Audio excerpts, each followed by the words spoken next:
So, this is episode 5 of the Roulette System Testing Series, where we'll be examining the Fibonacci sequence as a progression method for 12-pocket bets. Before diving in, let's quickly recap some key points from the series so far. It's been a few months since the last episode. In episode 1, we outlined the format of the series, introduced the simulator we use, and explained that all level 1 tests in this series rely on the same 40,000 RNG spins. You can download a copy of these spins from our website if you'd like to run your own tests using the same data. To get the most out of this series, we highly recommend watching the first episode if you haven't already.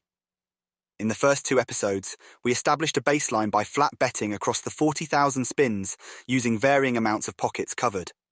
Our key takeaway was that bigger is not better when it comes to bet size. To clarify, when we say bet size, we're referring to the number of pockets covered in a single bet, not the monetary value of the bet. Our conclusion so far is that bigger bets result in larger losses when flat betting. In episode 3, we moved away from flat bets and focused on 18 pocket bets using the ever-popular Martingale progression. Left to its own devices, the Martingale failed miserably. By adding a profit target, it performed better, but with alarmingly high stakes required to secure a tiny profit. We experimented with stop losses, which caused some sessions to fail, resulting in an overall loss across 40 sessions. Then, we tried a negative trigger, but this also failed to provide a suitable solution. In episode 4, we shared the results of test 12, which beat all 40 sessions with a reasonable stake, especially when compared to the test from episode 3. We called this the play and park variation of the Martingale, which is based on an understanding of geometric loss levels. The play and park method can also be applied to other bets, as we'll explore later. The next logical step is to examine smaller bets.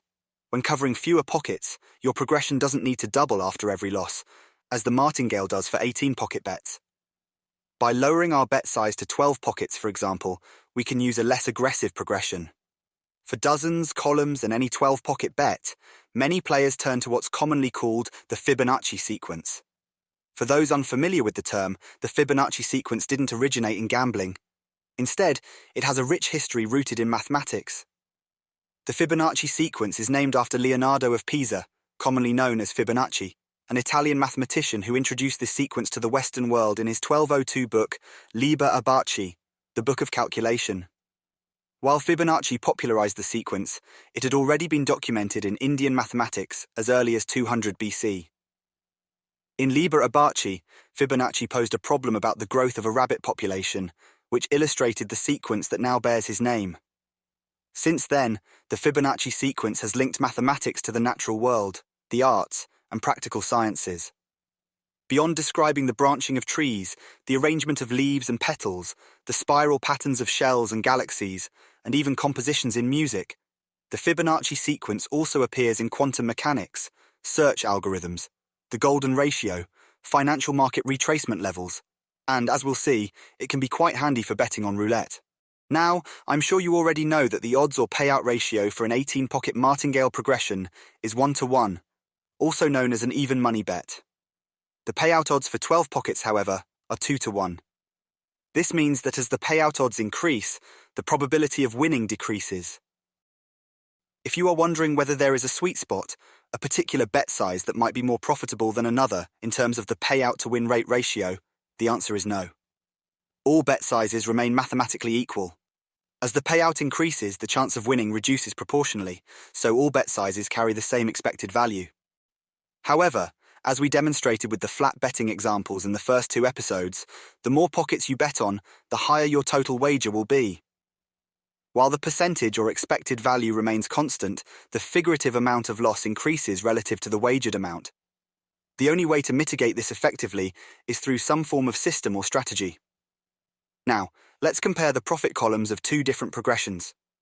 A string of wins on the smaller bet would be much more profitable than on the larger bet, even though the chances of attaining it are lower. This highlights the importance of being able to predict winning events and capitalize by knowing when to get out or switch systems once a prediction has been realized. Let's examine our progressions over 5 loss levels. With the Martingale system, you risk 31 chips to make a profit of 1 chip. Compare this to risking 12 chips to win 3. To simplify this further, you could reduce it down and think of it as risking 4 chips to make 1 chip profit like the Martingale. So, the actual comparison is 31 chips against 4. At level 10, you've risked 1,023 chips to make 1 chip profit, compared to 143 chips to win 22. Put another way, this is equivalent to risking 6.5 chips to make a profit of 1 chip. When you frame it like that, risking 1,023 chips versus 6.5 chips to make a single chip profit, a 16% reduction in the chance of winning, doesn't seem so bad. If you then consider that, for a similar cost to the Martingale, you could continue playing a 12-pocket bet for an additional 4 levels. You'll see that this then begins to improve your chances of winning in line with the 18-pocket bet. That said, while we are calculating chance to 6 decimal places for now, in future videos, we'll explore the need for greater precision. Calculating probabilities to 10 decimal places will be more appropriate given the scale of roulette results. I'm sure by now you can appreciate why our videos take the time to explain these complex concepts slowly and thoroughly. So, while we could bet an additional 4 levels at a similar cost, it's not until level 17 that a 12-pocket bet achieves the same chance of winning as an 18-pocket bet. This comparison is actually clearer when we examine the chance of losing column. To fully offset the 16% reduction in chance hit that comes with reducing our bet size, we can see we would need to reach level 17 for a 12-pocket bet to have the same chance of winning as an 18-pocket bet at level 10. The cost of reaching level 17 with the Fibonacci sequence for a 12-pocket bet is much higher than the cost of a level 10 Martingale progression for an 18-pocket bet. Of course, the potential reward from the Fibonacci sequence at this level is significantly greater, and it reduces to 6.84 chips to win 1, compared to the 1,023 chips required by the Martingale. There's another factor to consider here. The doubling nature of the Martingale progression cannot be reduced if you want to make a profit from a single win. There are many systems with larger coverage bets that require an even more aggressive progression, or in some cases allow the use of the Martingale, but stipulate you need 2 or 3 wins in a row to recover or make a profit before resetting your bet level. However, for today's video at least, we are focusing on bets that recover or profit from 1 win. Now, although today's main focus is on the Fibonacci sequence, and we will do some simulations in a minute, it's worth noting that the Fibonacci sequence is more aggressive than it needs to be for a 12-pocket bet. So unlike the 18-pocket Martingale example, there is an opportunity to reduce the sequence using a progression calculator. As we can see here, the calculator is showing the results for a 12-pocket bet, starting with 1 chip covering the entire set and ensuring a minimum return of 15%. Notice that the return on investment, or ROI, never falls below 15%, even though it begins at a much higher rate. This is because the calculator always uses the smallest possible chip size or number of chips for a bet, while maintaining the required percentage. At first, the progression follows the Fibonacci sequence closely, right up to level 11. But beyond that, it starts to deviate, showing signs of a slightly more aggressive approach. Now, if we lower the return to 14%, the calculator continues to follow the Fibonacci sequence up to level 9. After that, it begins to taper off slightly, becoming less aggressive. From this, we can assume that the Fibonacci sequence naturally falls somewhere between a 14 and 15% return once it stabilizes at the higher levels. Of course, we'd prefer to get our wins long before reaching those levels. But here's where things get interesting. If we drop the return rate to 10%, we not only reduce our returns but also significantly lower the costs. You can experiment with the calculator to suit a specific bet size, or manage a loss level you're aiming to counter. At 5%, some loss levels return just £1, but more importantly, the overall cost keeps falling. We're still at double the investment of the Martingale, but the profit remains over 100 times more. At 1%, which is the least aggressive progression we can go for, we drop well below double the investment while still achieving 17 times the profit. But altering the percentage isn't the only way to approach this. Let's go back to the 5% example. As we saw earlier, the total investment is double that of the level 10 Martingale example. Now, watch what happens if we halve the starting bet, reducing it to half a chip or 50 pence in our case. That's right, the total investment also drops by half. So now, we can see that the investment is practically the same, yet the profit is over 50 times higher. There are some fluctuations in ROI at the lower levels, but that's expected, especially considering the significantly lower stakes required to achieve these returns.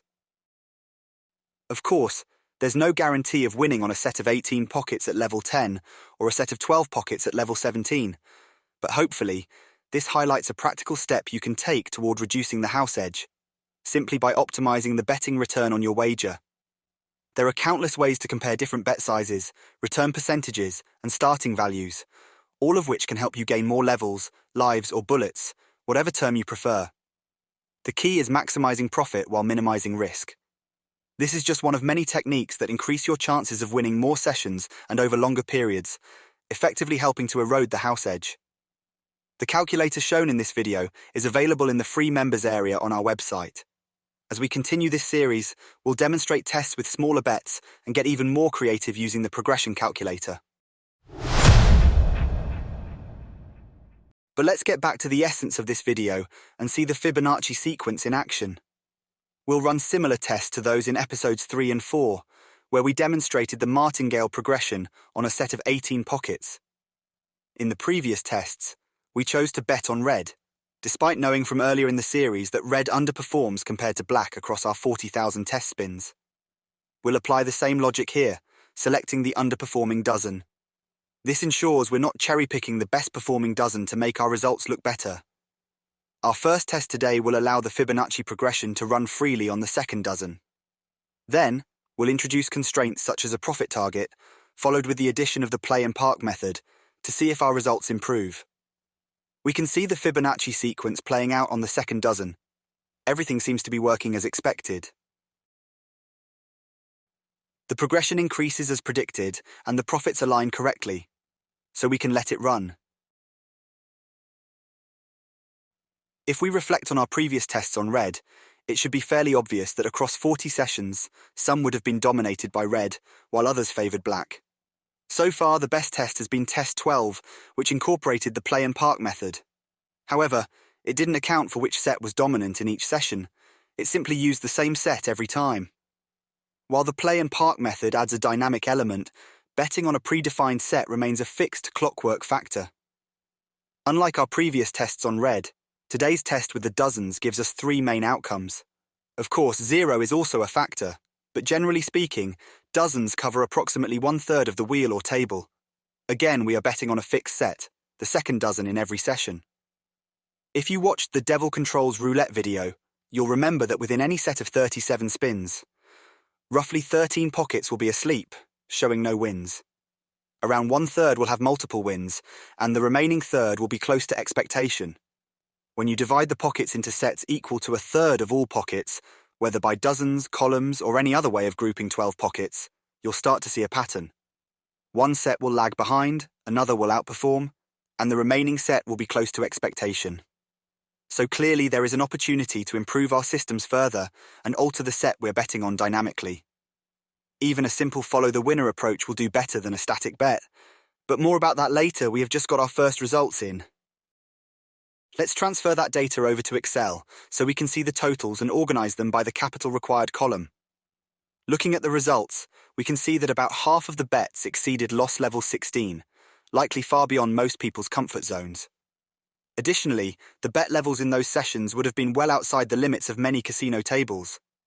Since all these bets started with just one chip, the required bet range wouldn't work on a high-stakes table, where the minimum bet is typically much higher.